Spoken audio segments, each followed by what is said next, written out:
Where he has gone, no man can follow. Only the protection of the goddess and his gleaming sword can help him.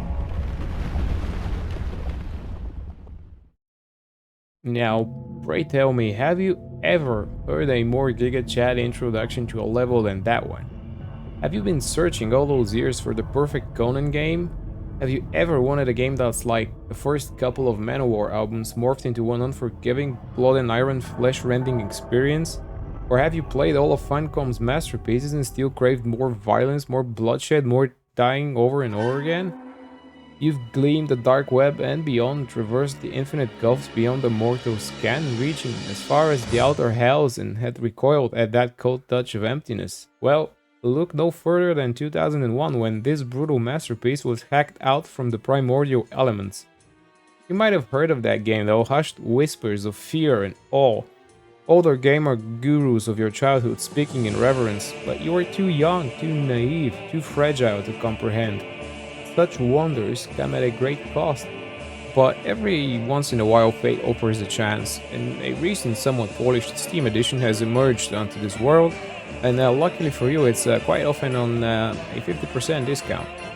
If you've been one of those lucky few to have had dipped the blade into that gory mess, you would know that games like that age like clotted blood, ridden with bugs, wonky controls, compatibility issues, crashes, game-breaking glitches, saves corrupted and whatnot. You might have also tried the GOG version or the Nintendo Switch one, both of which, according to some sources online, don't perform as well as the Steam one. To testify this, I've had one crash upon saving the game, with zero effect on my playthrough, so wiping that brow there, but it's not uncommon to get corrupted saves and lose progress.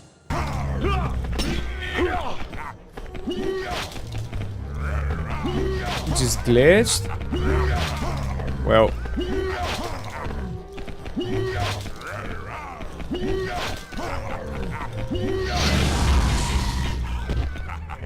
Let me quote you, nah, no glitches to take advantage on this level, trust me. But what are we actually talking about here? Let me elaborate. Blade of Darkness, or Severance Blade of Darkness as it's more generally known, is a third-person action-adventure game published by Codemasters and developed by Rebel Act Studios, which, at the time of the game's development, numbered around 20 people if I'm not mistaken. And you can immediately tell the passion behind the project, as it draws rather masterfully inspiration from a number of cult classics such as Robert E. Howard's works, the good old 80s and 90s sword and sorcery books and movies, and even Howard Phillips Lovecraft. The story is a classical light versus dark trope, with you choosing one out of 4 characters taking up bloody arms against the resurgence of darkness. I made my current playthrough with Tukaram the Barbarian, while I do have phase memories of my earlier playthroughs with Nagofar the Dwarf up to a certain point, and maybe Sargon the Knight, though I don't really remember finishing the game back then. I was naive and stupid. All 4 have distinct playstyles, specializing in different arsenal, with their strengths and weaknesses in certain scenarios, and maybe a short overview of the characters and their archetypes are as follows. Zoe the Amazon, fast and considered easy to play with.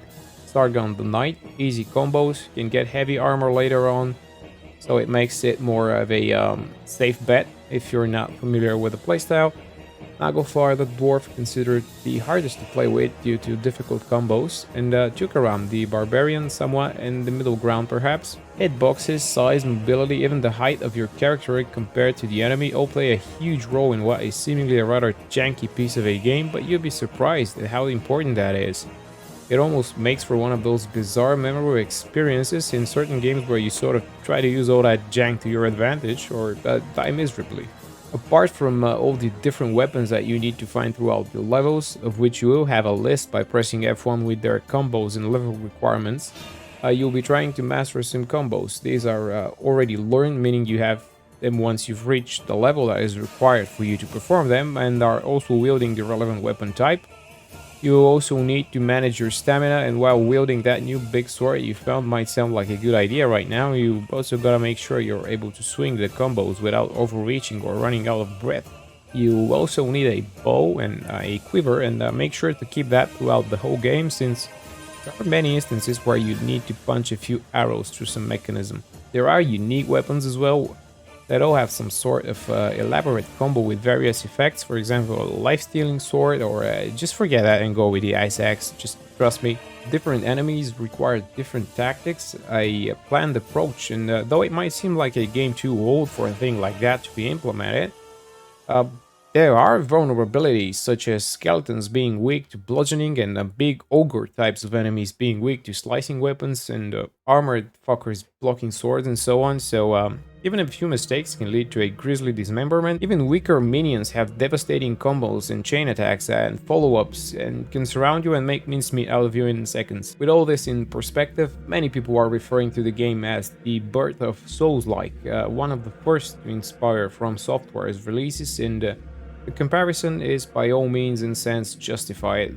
This is a harsh, unforgiving gauntlet riddled with memorable fights, slow and methodical at first, with a steep learning curve, damn good level design with plenty of pitfalls, secrets and hidden weapons to collect and master, all backed up by that same approach to lore and story. Dismal, distant alien revealed through murals and scripts in ancient ruins with just the right amount of info dumps at the beginning of each level to set the tone right. Narrated by a haunting Orson Welles voice coming from the abyss itself. You carve your bloody path through a total of 14 levels, the last one being a bonus piece, a masterfully done Lovecraftian finale, the Elder Gods approve, considering you've met certain requirements, but let's just keep it spoiler free, and you traverse windswept deserts, spill blood on glistening ice, chase evil through old battered fortresses and ruins, infested swamps, and descend deeper and deeper into the Earth's molten bosom, where the fires of Nergal, the god of metals... Oh wait, nice touch, RebelX Studios.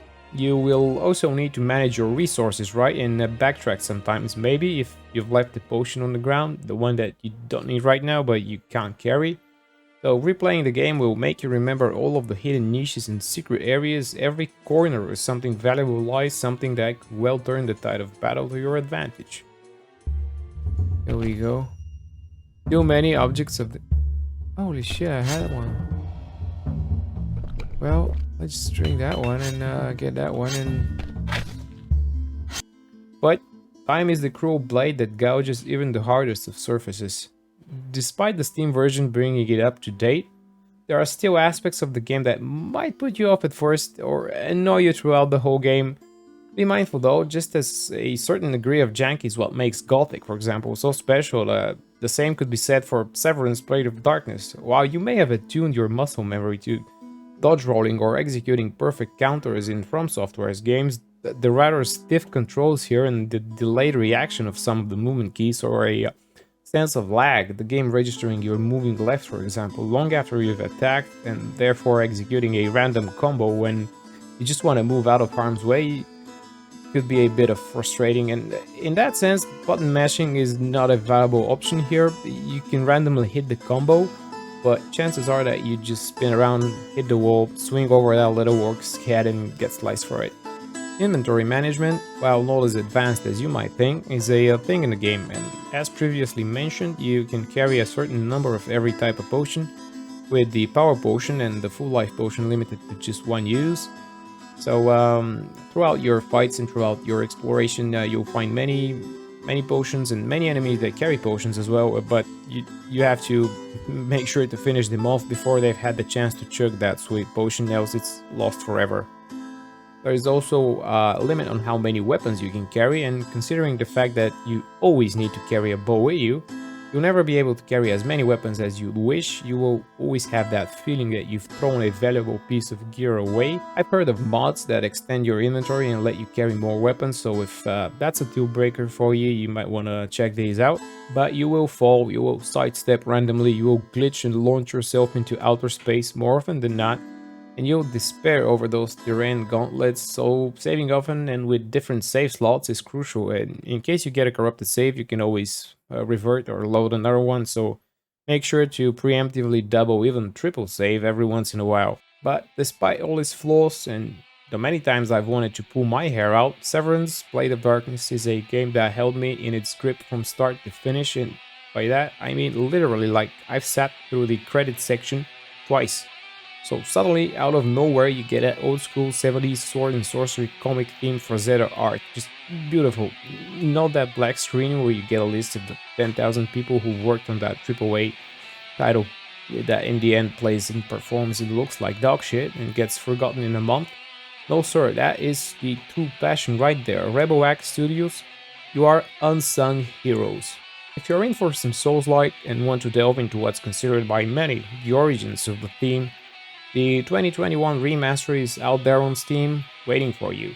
Pick that sword up and become Ayana's champion. And if you want to champion my cause, you can hit that like and subscribe button. Every little bit helps me battle the algorithm gods that dwell in the vastness beyond. May the shark sword slice through their twisted necks. See you next time.